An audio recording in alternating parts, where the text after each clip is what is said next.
선거관리위원회 개혁이야말로 사태 원인을 해결해 재발 방지를 가능케 할 최종 목표여야 합니다. 이 과정에서 다른 목적이 뻔히 보이는 부정선거 음모론이나 당리당략을 염두에 둔 모호한 태도는 설 자리가 없습니다.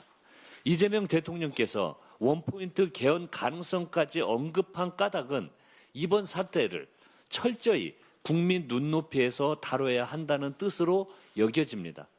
4.19 혁명으로 표출된 국민의 뜻은 선거관리위원회에 부정선거를 막기 위한 헌법상 독립적 주의를 부여했습니다. 선거관리위원회 개혁을 위해서는 그에 버금가는 국민 다수의 뜻이 모여야 합니다. 개헌은 헌법 질서를 다시 세우고 선거관리위원회에 대한 국민 신뢰를 회복하는 방법이 될 수 있습니다. 개헌 과정에서는 진정성 있는 접근, 심도 있는 논의가 필수이기 때문입니다. 국민의힘을 비롯한 야당이 이러한 점들을 잘 이해한다면 선거관리위원회 개혁을 위한 개헌 논의는 어렵지 않을 것입니다. 사법부가 검찰의 명백한 공소권 남용을 선언했습니다. 이화영 전 부지사 사건에서 재판부는 대북지원 관련 직권남용 혐의를 공소기각했습니다. 기소되지 않는 남의 재판에 먼저 유죄 취지 판단을 받게 한 것은 검찰의 명백한 공소권 남용이라고 판단한 것입니다. 특히 이재명 대통령을 겨냥했던 쪼개기 후원 혐의는 시민 배심원 7명이 단 한 사람의 이견도 없이 무죄로 판단했습니다. 정적을 잡겠다며 들이댄 칼이 상식 앞에 만장일치로 부러졌습니다. 윤석열 정권 검찰은 정작 진술회유와 압박 같은 이전 부지사의 중대 증언은 기소조차 못했습니다. 검찰은 변죽만 울리는 격가지 증언 하나에 꽂혔을 뿐입니다. 유일하게 유죄가 난 부분도 배심원 7명 중 3명이 무죄로 봤습니다. 국민의힘은 세 혐의 중 4대 3으로 갈린 위증 하나만 떼어내 마치 검찰 수사 전체가 정당했던 양 호도하고 있습니다. 손바닥으로 표적 수사라는 거대한 본질을 가리는 격입니다. 이것이야말로 진짜 선동입니다. 국가 권력이 없는 죄를 만들어 사람을 단죄하는 일이 두 번 다시 있어서는 안 됩니다. 검찰권 남용과 정치 개입으로 민주주의의 근간을 훼손한 일에 대해 민주당은 이번 기회에 반드시 단죄하고 넘어가겠습니다. 이상입니다. 이어 황명선 최고위원입니다. 네, 이재명 정부가 출범 2년차를 맞아 대체불가 대한민국을 향해 힘차게 나아가고 있습니다. 이제 국회가 신속하게 원구성 협상을 마무리하고 상임위 운영을 정상화해서 민생개혁 입법으로 정부를 뒷받침할 차례입니다. 그런데 국민의힘은 무리한 요구로 원구성 협상을 지연시키며 후반기 국회 정상화를 외면한 채 이재명 정부 흠집 4개에만 몰두하고 있습니다. 특히 법사위원회를 가져가겠다는 요구는 국정의 발목을 잡겠다는 공개 선언이나 다름없습니다. 국민의힘은 모든 법안이 거쳐가는 마지막 관문인 법사위를 차지해 민생개혁 입법을 가로막고 민생 실종 국회를 만들려 하고 있습니다. 만약 국민의힘이 법사위를 차지한다면 호르무즈 해협이 막혀 에너지 대란이 닥치는 것처럼 국회 입법이 막히는 정치적 위기가 대한민국을 강타할 것입니다. 이재명 정부 2년차 국정 운영을 뒷받침하고 국정 비전을 온전히 구현하기 위해서라도 법사위는 여당인 민주당이 운영해야 합니다. 지금 열리고 있는 월드컵에서도 시간을 끄는 이른바 침대 축구는 엄격해진 심판 판정으로 자취를 감췄습니다. 원구성 협상을 지연시켜 국정 운영을 방해하려는 국회의 침대 축구 역시 사라져야 합니다. 국민의힘은 가당찮은 법사위 욕심을 버리고 신속한 원구성 협상 마무리로 국회 정상화에 적극 협조하시기 바랍니다. 이번 주에는 한성수 국무총리 후보자 인사청문회가 예정되어 있습니다.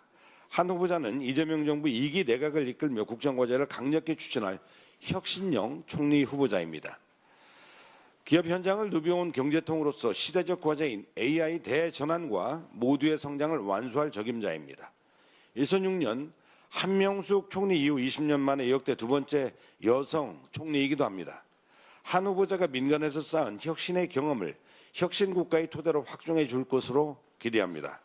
국민의힘이 반대할 명분도 이유도 시간도 없습니다. 대내외 여건이 불안정한 지금 안정적인 국정 운영을 위해 신속한 인준이 절실합니다.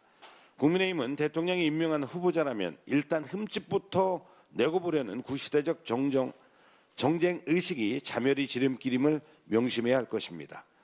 민주당은 국회 국무총리 인사청문회를 통해 한성숙 국무총리 후보자의 자질과 비전을 확인하고 신속한 인준을 통해 이재명 정부의 국정 운영을 안정적으로 뒷받침하겠습니다.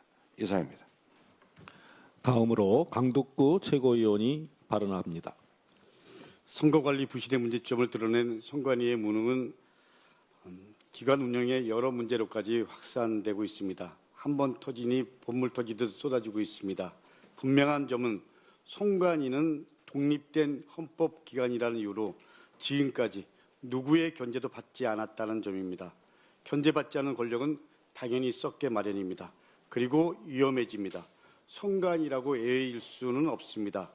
지난 19일 대통령께서 선관위 개혁을 위한 원포인트 개헌 논의를 제안하셨습니다.